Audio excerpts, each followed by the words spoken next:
Welcome back to Exponential Finance, the podcast covering finance, technology and innovation, from our home in Japan and beyond. In Japan it's called the Ghosn Shock. It is the stunning arrest of Carlos Ghosn, the jet-setting CEO who saved Nissan and made it part of a global automotive empire. Even more shocking was his daring escape from Japan, packed into a box and put on a private jet to Lebanon after months spent in a Japanese detention center, subsisting on rice gruel. This is the saga of what led to the Ghosn Shock and what was left in its wake. Gohn spent 2 decades building a colossal partnership between Nissan and Renault that looked like a new model for a global business, but the alliance's shiny image fronted an unsteady, tense operation. Culture clashes, infighting among executives and engineers, dueling corporate traditions, and government maneuvering constantly threatened the venture. Journalists Greimel and William Sposato have followed the story up close, with access to key players, including Gohn himself. Veteran Tokyo-based reporters, they have witnessed the end of Japan's bubble economy and attempts at opening Japan Incorporated to the world. They've seen the fraying of keiretsu, Japan's traditional skein of business relationships, and covered numerous corporate scandals, of which the Ghosn Shock and Ghosn's subsequent escape stand above all. Expertly reported, Collision Course explores the complex suspicions around what and who is really responsible for Ghosn's ouster and why one of the top executives in the world would risk everything to escape the country. It explains how economics, history, national interests, cultural politics, and hubris collided, crumpling the legacy of arguably the most important foreign businessman ever to set foot in Japan. And now, please welcome Greimel and William Sposato. Hans will start by discussing his view of the saga, followed by William.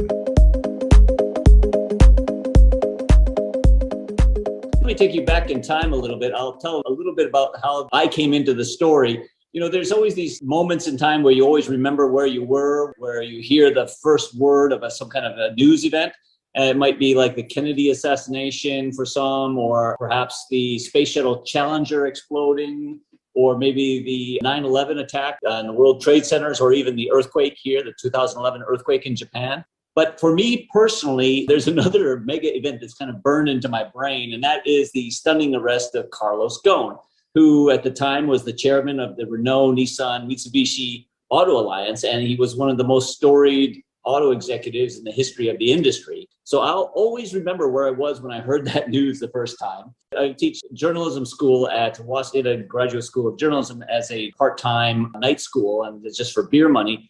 I was teaching right before 6 o'clock on Monday, November 19th, 2018. And just before class starts, I just out of habit checked my phone for my email, and I see a message there from my assistant. It says the subject line reading, Gohn. So I open it, and I'm stunned, absolutely floored to see this message that says, it's a news bulletin saying that Carlos Ghosn is about to be arrested and for financial misconduct charges. I thought to myself, if there's ever such a thing as fake news, then this has surely got to be fake news. Or at least there has to be some kind of a reporter's mistake here, or maybe some kind of translation error or something. But I made a few phone calls, and sure enough, fact was stranger than fiction. Nissan would be holding a press conference that night at its world headquarters down in Yokohama at 10 p.m. to explain the whole thing. So even my Waseda students understood knew who Carlos Ghosn was and understood the magnitude of this. So they forgave me when I abruptly canceled class and ran off to the train for Yokohama. Nissan headquarters that night was an absolute zoo. The line of reporters waiting to get inside was like going through the lobby and out the front door. And there were literally hundreds of us packed into the 8th floor briefing room where it was standing room only. And that's when then CEO Hiroto Saikawa, the longtime right-hand man of Carlos Ghosn himself, came out and blasted his former mentor as the, quote, mastermind of years of financial misconduct during his time at the helm of Nissan. And thus began this 3-year odyssey of following what is now known as the Ghosn Shock. And it's the stunning rise and fall story of epic proportions. And even today, I still can't believe that it actually happened, that Carlos Ghosn was arrested. It's just that impossible for me to believe if I hadn't actually lived it myself. The upheaval all but wiped out the reputation and the legacy of one of the world's most famous automotive executives. It sent the stock prices of Nissan, Renault, and Mitsubishi tumbling 60% within the first year. It nearly shattered the automotive empire that Carlos Ghosn spent 2 decades building into the world's largest automotive group. And it cast a embarrassing spotlight on Japan's justice system and Japan's corporate governance program on the global stage. And it ultimately resulted in our book, Collision Course, which we're delighted to be here to talk to you all about today. The scandal continues to rock the industry and remains the subject of hot speculation and debate, even to this day, almost 3 years to the date of this month after the initial arrests. And the question is, was Carlos Ghosn simply a corporate crook who overstayed his welcome, grew complacent, and crossed the line by basically treating the company as his personal piggy bank? Or was he the victim of a corporate coup by entrenched Japanese interests who framed this famed executive to prevent him from integrating Nissan into its French partner Renault? In other words, was Gohn sacrificed? Was he the sacrificial lamb to keep Nissan as a Japanese company? I spoke with Carlos Ghosn just about 3 weeks ago, last month. And just for your information, he assures me that he is not a crook. As you know, he's living as an international fugitive, sheltering in Beirut, Lebanon. And he's living in that pink-walled townhouse that you see often shown in the media. And that's one of the houses that Nissan originally bought for him to live in as one of his global residences. It includes places here in Tokyo, in Paris, and in Amsterdam, and also in Rio de Janeiro. Anyhow, now they're arguing about who actually owns it. Gohn has this video, and he has this airy study with bookshelves behind him, packed with like photos and knickknacks and other little mementos of his life as a superstar executive who kind of globe-trotted around the world and hobnobbed with business tycoons and heads of state and royalty. His library even has one of those the ladders on a rail that slides back and forth so that you can reach the high books like you have in like an old-time library or a fancy bookstore. In talking with him, I would describe his current state of mind with maybe 3 words, and that would be defiant, unrepentant, and aggrieved. So the number one priority for him at this stage is rebuilding his reputation. He admits that it will be an uphill battle, of course, but he's writing books, he's participating in documentaries, he's doing lots of interviews, he's teaching management courses and seminars at local universities in Lebanon, and he's even consulting for startups these days. So he clearly wants to present himself or reposition himself as somebody who's still relevant to the international business community and the automotive industry in particular. As he told me, quote, "I'm still in the game." He even imagines himself as the director of a company board someday. That might be a taller order for him because under this U.S. settlement with the U.S. Securities and Exchange Commission that he signed in 2019, Gohn is barred from serving as a director of a U.S. publicly traded company for 10 years. And of course, the other thing that Carlos Ghosn loves to do these days is continue to bash on Nissan and the alliance with Renault. In public interviews, of course, he never fails to mention Nissan as, quote, "this boring company nobody cares about," or dismiss the alliance as, quote, "a zombie." So he says the alliance with Renault is bound to break apart without a strong leader like him at the helm to give it leadership. So Gohn seems to harbor not even the slightest doubt of his innocence. You know, he has zero regrets about jumping bail and fleeing Japan. He forfeited $14 million in bail just to get out of here. And that was reportedly a record bail for Japan. But to him, it was worth it because escaping Japan was the only way that he felt he could tell his side of the story. In Japan, he says, he would have faced certain prison in what he says is the biased justice system here. As Gohn himself said when he landed in Beirut and stunned the world, he first word to the public after landing there, he said, quote, "I have not fled justice. I have escaped injustice and political persecution. I can now finally communicate freely with the media." And that's exactly what he did just days after landing in Lebanon. On January 8, 2020, he invited the world's media to Beirut for the first press conference since his arrest. And so I was there, and Gohn, this great communicator, was totally in his element. He held court in a packed press briefing room for 2.5 hours. He was walking the floor. He was fielding questions in French, in Portuguese, and in Arabic, and in English. And he was cracking jokes. And of course, the whole time he was railing against Nissan and the Japanese justice system the whole time. In my recent discussions with Gohn, he opened up about one of the biggest mysteries about the case, which is, how did he manage to escape Japan? And as we now know, on December 29th, 2019, as Japan was getting ready for the New Year holiday, Carlos Ghosn sneaked out of his court-monitored home here in Tokyo. It's just right around the corner, actually, from the Tokyo American Club, if any of you know that, near Roppongi. And he walked over to the Roppongi Grand Hyatt Hotel, and he met up with a team of operatives there. And leading this team was a former American Green Beret. They went to Shinagawa Station, which is literally right out the door here where we're meeting tonight. And they dashed across the country on the Shinkansen bullet train to Osaka, the second biggest city here in Japan. And there they checked into another hotel, and that's where they packed Gohn into this oversized musical equipment case. And then the most nerve-wracking moment of the escape, according to Gohn, was when the airport staff at Kansai International Airport was debating whether or not to x-ray that trunk that he was hiding in. Gohn was scrunched up inside the trunk, and he could hear the officials deliberating outside what to do. But he couldn't tell which way the decision would go because they were speaking in Japanese. If they had scanned that trunk, he would be sunk. Gohn took a deep breath. He focused and concentrated. The talking stopped, and then the trunk kept moving. And only then did he realize that he had finally made it.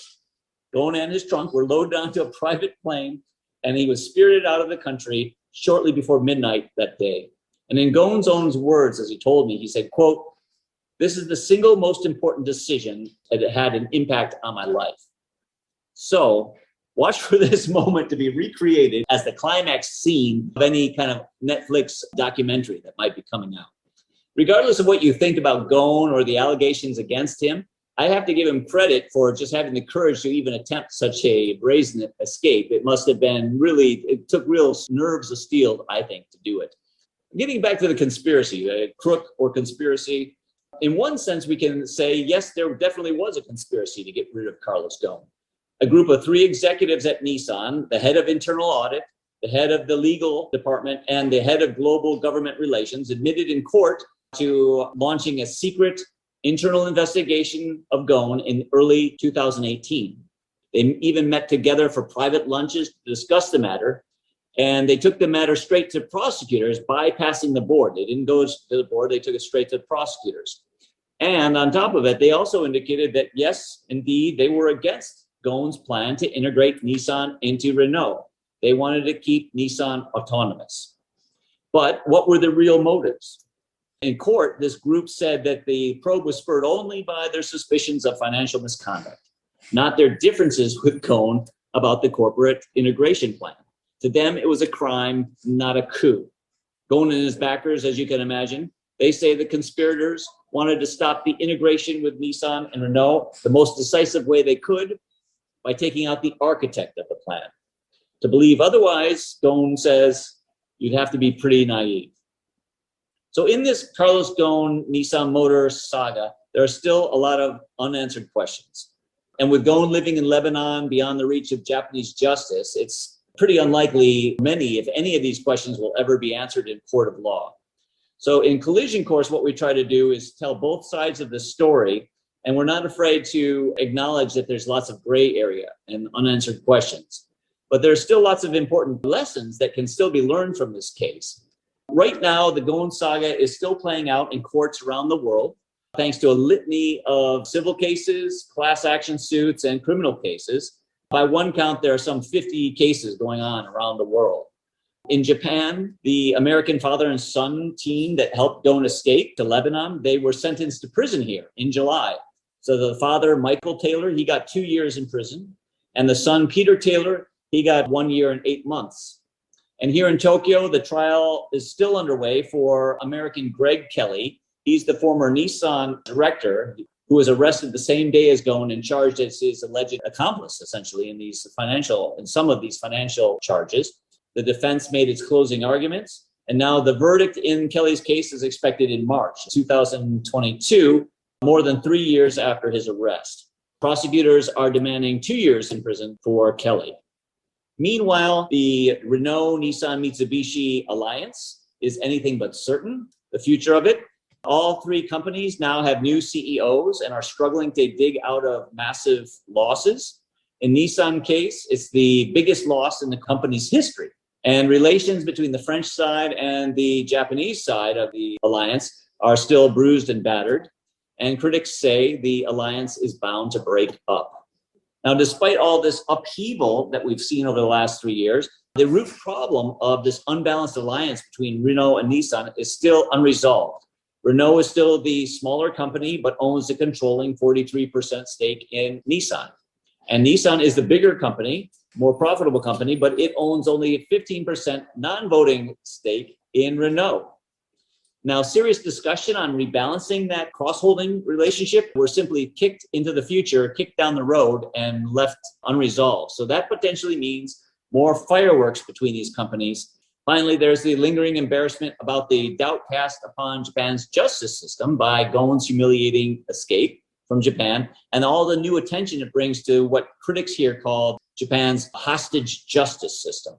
As Gohn himself said upon his arrival in Lebanon, "I have not fled justice, I have escaped injustice and political persecution," and to a lot of people, that rings true. Now, finally, there's the million-dollar question about what to make of Gohn's legacy today. Carlos Ghosn is rightly credited as the man who saved Nissan from near bankruptcy. He introduced many new business concepts to Japan, and he was a pioneer in proselytizing many of the auto industry's trends. That includes, one, the company consolidation for massive volumes or huge economies of scale; two, electric vehicles; and three, autonomous driving.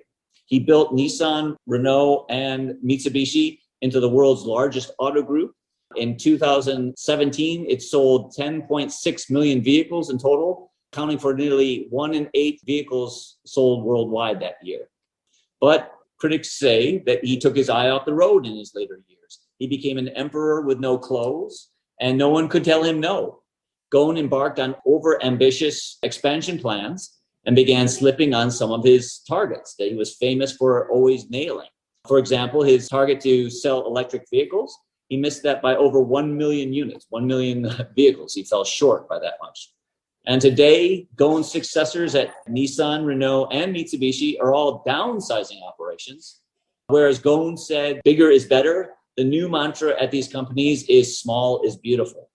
And in the end, of course, despite all his accomplishments and achievements, Gohn's official biography will always be tarnished by this shameful, non-erasable asterisk, and that is that he ended a legendary automotive career being indicted 4 times and jumping bail to live as an international fugitive.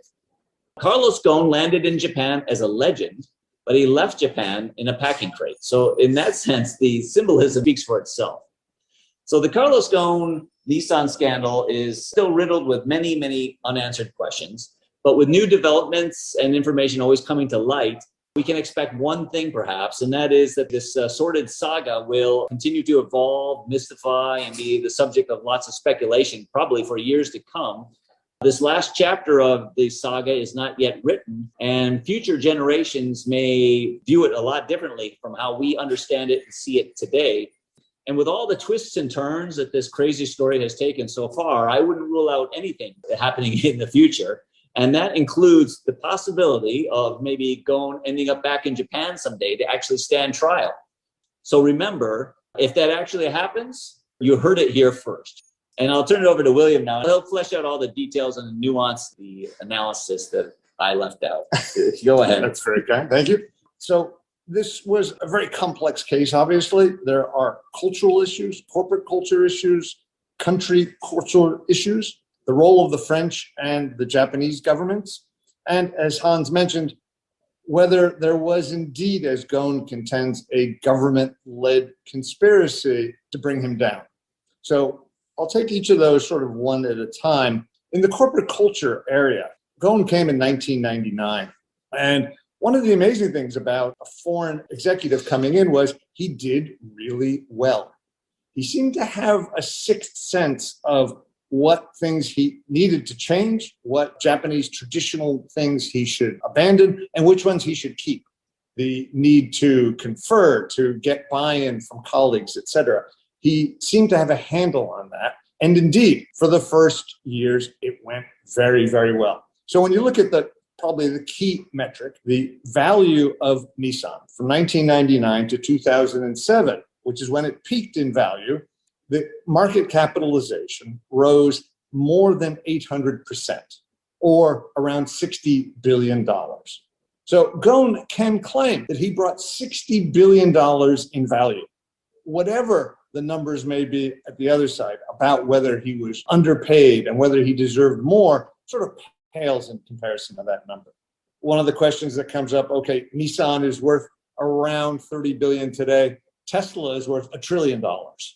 Does that make sense? That's obviously a question that the tech world will be looking at closely to see if that's going to work out or not. But back to Nissan, everything's going fine. But when we think about general management practice, 19 years is a long time. And two things seem to have happened over the time. Gohn, on his side, got more and more concerned about what he thought was his lack of proper reward. He was making a lot less money than other people. At one point, his salary before it was cut in half was around $25 million, which is a fairly good salary. But it's not near the top for the size of Nissan. Leslie Moonves at CBS, which is a smaller company, made $70 million just last year. In investment banking, private equity, if you look at the valuations, Jeff Bezos earns more in interest in about a minute than Carlos Ghosn was making in a year, if you do the math on his billions of dollars in wealth. So Gohn was getting more and more concerned. And as we looked at the Kelly trial, it became clear that he was looking at various ways to get more money in one way or another. And a lot of the allegations that came out in the Kelly trial were about Gohn wanting to get a refund on travel money that he had spent, and Gohn wanting to get the lion's share of incentive rewards for synergies and other areas that Nissan and Renault and Mitsubishi had put together. He also got more and more disconnected from the company. One source we talked to who was involved with Gohn near the end apparently said to Gohn, "You're out of touch. You should have seen this coming. You should have known from somebody that there's an investigation going on under your very roof. How could 3 senior executives launch an internal probe and Gohn have no idea that this was happening?" Partly was his change in lifestyle. So one of our contacts who worked with Gohn early on said that he used to play bridge on Saturday night with another expat couple. And that was sort of the lifestyle he led. By 2016, he is renting out Versailles Palace for a birthday party for his second wife. That's quite a change in lifestyle, shall we say. So Gohn changed on the one hand. Now, he contends that there was this broad conspiracy to get him. We know, yes, indeed, there was a Nissan group. Were they conspirators or were they whistleblowers? It depends on your perspective. But what about the role of governments? Gohn says that the Japanese government was involved in this conspiracy, right? And that's an easy sort of suspense novel to put together, right? That everyone's plotting to get him. We're suspicious of that for a couple of reasons. Number one, there hasn't really been hard evidence to show that there was this broad conspiracy linking Nissan, METI, the Ministry of Economy, Trade and Industry, the Prime Minister's office, and the Tokyo Public Prosecutors. Now, anyone who's worked in Japan probably thinks, getting a conspiracy of that size for everyone to agree on it would itself be quite a battle. Secondly, if you think about how this conspiracy was supposed to work, who's going to carry the can at the end of the day? It's the prosecutors. They're the ones that get stuck with the case. And if they lose, they're the ones that are going to take the fall for it. Japan prosecutors have shown, if nothing else, that they are independent from the government. Now, that's a nice thing to say, but there is proof for that. Look at the fact that they brought down 2 prime ministers in their time. Kakue Tanaka, the most powerful man in Japan at the time, was taken on by the prosecutors and found guilty in a case. Former Prime Minister Takeshita in the recruit scandal. And more recently, former Justice Minister Kawai in a vote buying scandal. So the prosecutors have shown that they're independent. They're pig-headed, arguably, and we'll talk about that in relation to the Greg Kelly trial. Now, we do know that METI was involved in the saga. There are emails to this, and we talked to METI people, and they believe their role was to stand up for Nissan against what they thought was French government pressure. The French clearly took a very activist role in the whole saga. Renault is a national champion for France. And so it's clear that the French government had no compulsion about trying to influence how the alliance went. And as Hans said, eventually to put the two together in at least some fashion, which would benefit Renault because Nissan is a much more successful company. But it's also worth remembering, back to 1999, that at that time, Renault put up $5.4 billion and invested it in a Japanese automaker that most people thought would go bankrupt.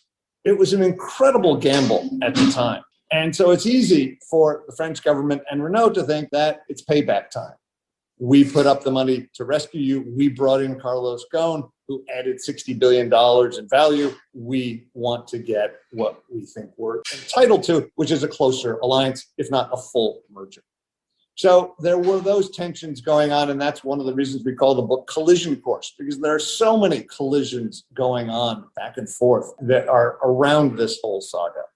Now, Japan's judicial system, as Hans noted, has come under for a lot of scrutiny in this. This is probably one of the highest profile trials involving a foreigner ever in Japan. And it's gotten a lot of international scrutiny, especially in the United States, because the only defendant left is Greg Kelly, an American executive. So you hear, as Hans mentioned, hostage justice as a way to sum up Japan's justice system. Where does that phrase come from? It's blamed on the foreign media, but actually it comes from the Japan Federation of Bar Associations. It's Japan's own lawyers who have objected to the way the justice system is managed. And one of the issues seems to be that the authorities don't really mind the lawyers domestically complaining about it. But when it goes overseas and it affects Japan's international image, that's where they become very upset and have pushed back on this idea. But it is very clear from the people we talked to and the evidence in cases in the past that prosecutors do use detention as a way to get confessions. Just one example, the famous Olympus Fraud case, which involved over $1 billion in corporate fraud, interestingly also brought about in the foreign news media. So the chairman, who is at the center of this $1 billion fraud, spent a few weeks in custody. An investment banker who was at the periphery of the case, but potentially involved, had pleaded not guilty, refused to plead guilty, and he spent more than 3 years in detention before he even came to trial. Is Japan's system that bad? Well, it's arguable, because most justice systems are pretty bad. And as one expert put it, Japan is being held to a theoretical standard from other countries. When you look at the Japan justice system, Kosuge, where Gohn was held, is nothing like Rikers Island in New York. Right? There is no comparison to these two facilities. In actual fact, there are long periods of detention in many countries, including France. On the Greg Kelly trial itself, now, as Hans mentioned, we just had the defense closing arguments. The judges now take 6 months or 5 months till next March to come up with their verdict and their ruling. That in itself is an awfully long time, right? For Greg Kelly, who has seen 3 years from beginning to end on this case. Kelly is probably someone we can more easily identify with as expats here. Carlos Ghosn is a figure larger than life. Greg Kelly was a senior, but still a middle-level exec. And his case is very difficult because at the end of the day, it's pretty clear that the Japanese prosecutors never wanted to try Greg Kelly on his own. He was merely a way to get to Carlos Ghosn. At the very worst, they would have the two of them together at trial. More ideally, they would get Kelly to turn against Gohn, get out of detention, get on a plane, and go home. He obviously refused. But the prosecutors, I don't think, because Gohn's escape was so amazing, had never thought of the idea that they would have to try Kelly alone. And so through the trial that went on for over 60 days of hearings and witnesses, the prosecution factual support, it's a bit tough to see a direct link between the wrongdoing, which was, by the way, whether Nissan had misfiled financial statements with the Financial Services Agency. That's the charge. and Kelly, who's not even in charge of that section, being the only person charged with guilt in that case. So the prosecutors have had a tough time. On the other hand, we've seen from Japanese judicial system that the justices here, the judges here, will tend to connect the dots more easily without actual proof than they will in other countries. And that is obviously a worry for the Kelly defense team. Because even though the prosecution can't necessarily give exact evidence and concrete evidence that Kelly was involved, he was a senior figure. He was involved in all of these, and he was in charge of the CEO office. The assumption that the prosecution is asking the judges to make is that he must have known, even if there is no proof of this. And so it'll be an interesting case to see if the 2% rule applies here and Kelly gets off, or if the justices go with their 98% norm. And it's going to be an interesting verdict, because if they convict, there's going to be a lot of outrage. A former ambassador to Japan, Mr. Haggerty, who's now a senator from Tennessee, where Nissan has its North American headquarters, has lashed out at Japan's justice system. If Kelly is found guilty, you can expect a lot more of this. At the same time, a problem is, what do they do about a sentence? Now, Kikukawa, the chairman at the center of $1 billion fraud at Olympus, was given a 5-year suspended sentence. What do you do to Greg Kelly? Even if found guilty, is arguably sort of on the edge of the wrongdoing, right? The wrongdoing, you could argue, was by Carlos Ghosn, and Kelly assisted him, right? Conspired with him, allegedly. How much prison time, if any, can you give him in light of what Japan has done in the past? And if you give him a suspended sentence, it's going to be very easy for foreign critics of the justice system to say, what was all of this about? 3 years of trial and a suspended sentence, and he's on his way home. So we'll know the answer to all this in March. And as Han said, there's a lot more to come in this story.